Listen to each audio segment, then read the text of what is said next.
दोस्तों एप्लॉट्स तो बनता है, चाहे सुंदर की बात करें या जडेजा की। 18 सालों से भारतीय टीम इंग्लैंड में एक टेस्ट सीरीज नहीं जीती है।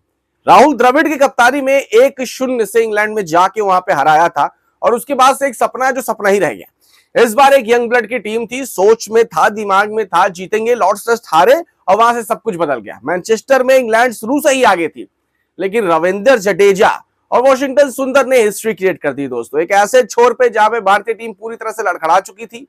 लड़खड़ाने का रीजन ये था कि 5वें दिन की जब शुरुआत हुई तो वहां पे बल्लेबाजी करने केएल राहुल और शुभमन गिल आए।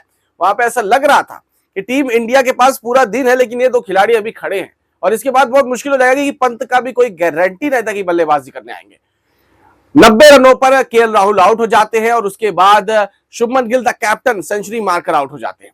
चोट लगती है, फिर बल्लेबाजी करने आते हैं वॉशिंगटन सुंदर और रविंद्र जडेजा। शुरू से सर्वाइव कर रहा है जडेजा का पहली गेंद पर कैच छूटा, लेकिन उसके बाद इन्होंने एक सिंगल मौका नहीं दिया इंग्लैंड क्रिकेट टीम को।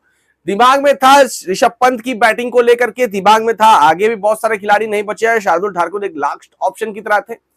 उसके बाद कोई बल्लेबाजी कर नहीं सकता है। 203 रनों की पार्टनरशिप कर दी। गेम जहां पे हाथ से जा रहा था, क्योंकि पता था 1-2 विकेट गिरेंगे, गेम चला गया। मैनचेस्टर टेस्ट हारे और सीरीज 3-1 से इंग्लैंड के हाथ में, लेकिन ऐसा नहीं हो पाया। फाइनली हम टेस्ट सीरीज जीत तो नहीं सकते, लेकिन हार भी नहीं पाएंगे अब, क्योंकि अभी भी भारत के पास एक सिंगल मौका है कि इस टेस्ट सीरीज का लास्ट मैच जीते और उसके बाद सीरीज में 2-2 की बराबरी करे। गौतम गंभीर के ट्रैक रिकॉर्ड्स पे थोड़ी सी बढ़ोतरी हो सकती है दोस्तों अगर वो लास्ट टेस्ट मैच जीत जाते हैं, लेकिन शुभमन गिल की कप्तानी का एक बड़ा टेस्ट है। और सही बात बोले तो Shubman Gill as a captain कहीं ना कहीं अच्छे प्रूफ होते हुए अब नजर आ रहे हैं, अपनी बैटिंग के दम पर और अपनी कप्तानी के दम पर। वही रविंद्र जडेजा ने जो प्रूफ करके दिखाया इस टेस्ट सीरीज में, उसके लिए मेरे पास कोई शब्द नहीं है दोस्तों। A greatest allrounder of all time की तरह उन्होंने ये टेस्ट सीरीज खेली है। जरूरत के टाइम पे हमेशा खड़े, चाहे लॉर्ड्स टेस्ट की बात करें, चाहे इस वक्त मैनचेस्टर की बात करें, हर जगह पे एक वॉल की तरह खड़े रहे, टीम इंडिया को बचाया। लेकिन सुंदर ने जो काम किया दोस्तों, शुरू से ही जडेजा से पहले आए थे, लगातार मैदान में टिके रहे, जरा सा भी एक गलत शॉट्स का ट्राई नहीं किया। एक ऑलराउंडर की तरह आते हैं, लेकिन एक ऐसा गेम प्ले खेला जो कि राहुल द्रविड़ और लक्ष्मण खेला करते थे।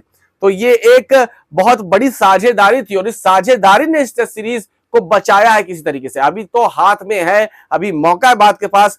मैनचेस्टर के बाद जो आखिरी टेस्ट मैच है, उस टेस्ट मैच को ड्रॉ नहीं करना है, हारना नहीं है, बस जीतना है और सीरीज को 2-2 की बराबरी करनी है। लेकिन दोस्तों बार बार और हजार बार सिर्फ एक ही बात की, सुंदर और जडेजा ने इस टेस्ट सीरीज को बचाने में बहुत बड़ा प्रयास किया। इस पार्टनरशिप ने कहीं ना कहीं टीम इंडिया की इज्जत बचाई है दोस्तों।